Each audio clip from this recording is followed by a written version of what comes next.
بسم اللہ الرحمن الرحیم۔ السلام علیکم دوستو، ہمارے چینل کو سبسکرائب کریں، ویڈیو کو لائک اور شیئر کریں تاکہ ہمارا رابطہ بحال رہے۔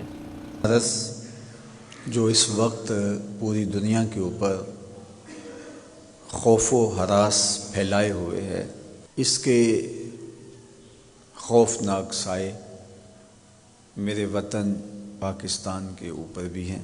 جب انسان اس طرح کے حالات سے دوچار ہوتا ہے تو پھر ہمارا دین اسے احتیاطی تدابیر اختیار کرنے کی تلقین کرتا ہے کہ وہ احتیاطی تدابیر کے ذریعے اپنے معاملے کو صاف کریں، اچھا کریں، ستھرا کریں۔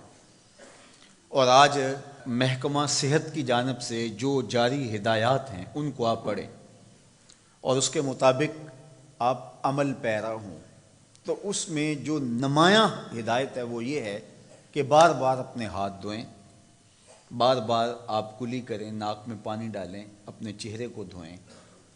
یہ آپ کے لیے بہت زیادہ ان جراثیم سے اور اس وائرس سے بچنے کا سبب و ذریعہ ہوگا۔ اور میں کہتا ہوں کہ یہ چیز تو ہمارے دین نے ہمیں صدیوں قبل وضو کی شکل میں عطا کی۔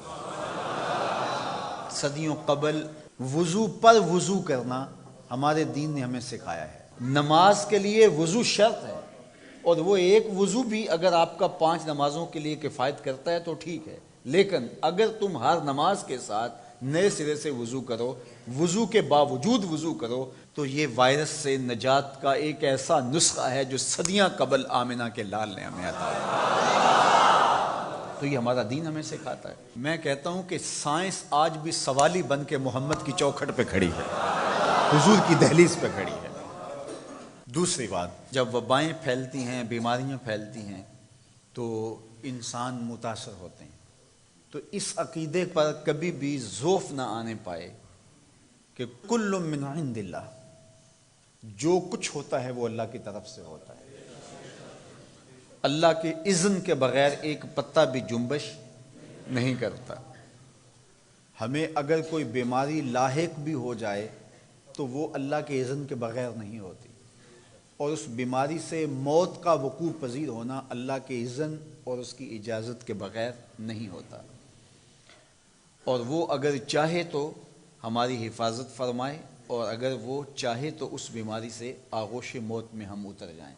تو یہ عقیدہ ہمارے ساتھ ہر وقت جڑا رہنا چاہیے کہ ہمارے سارے معاملے اللہ کے دستے قدرت میں ہیں، لیکن یہ دنیا اسباب کی ہے، اس لیے حفاظتی تدابیر اختیار کرنے کی تلقین کی گئی۔ کوڑ کے مریض سے ایک نیزہ دور رہنے کی تلقین فرمائی گئی، اور اسی طرح جہاں طاعون آئے اس جگہ سے نکلنے سے روکا گیا، اور جو اس جگہ نہیں ہیں ان کو اس بیماری والی جگہ پر جانے سے منع کیا گیا۔ اور آج دنیا وہی کر رہی ہے جو میرے حضور نے بتایا تھا۔ شہر لاک ڈاؤن ہو رہے ہیں، ملک لاک ڈاؤن ہو رہے ہیں، تو یہ حضور نے بتایا تھا کہ اس سے بیماری کا پھیلاؤ رک جاتا ہے۔ تیسری بات کہ جب وبائیں اور بیماریاں آئیں تو حفاظتی تدابیر بھی اختیار کریں، اور اس کے ساتھ ساتھ اللہ کی حضور دعائیں کریں۔ مختلف بیماریوں کی معصور دعائیں احادیث میں موجود ہیں جو آج سوشل میڈیا کے ذریعے آپ تک پہنچ رہی ہیں۔ حضرت امام شافعی علیہ رحمہ اپنی ساری زندگی کا خلاصہ اور نچوڑ بیان کرتے ہیں۔ ما رأیت انفع للوباء من التسبیح، فرماتے ہیں کہ جب وبائیں پھیل جائیں تو اللہ کی تسبیح سے بہتر اس کا علاج کوئی آج تک میں نے دیکھا ہی نہیں۔ جب وبائیں پھیل جائیں تو اللہ کی تسبیحات کے کلمات بولو تو وبائیں تمہارا نقصان نہیں کر سکتی۔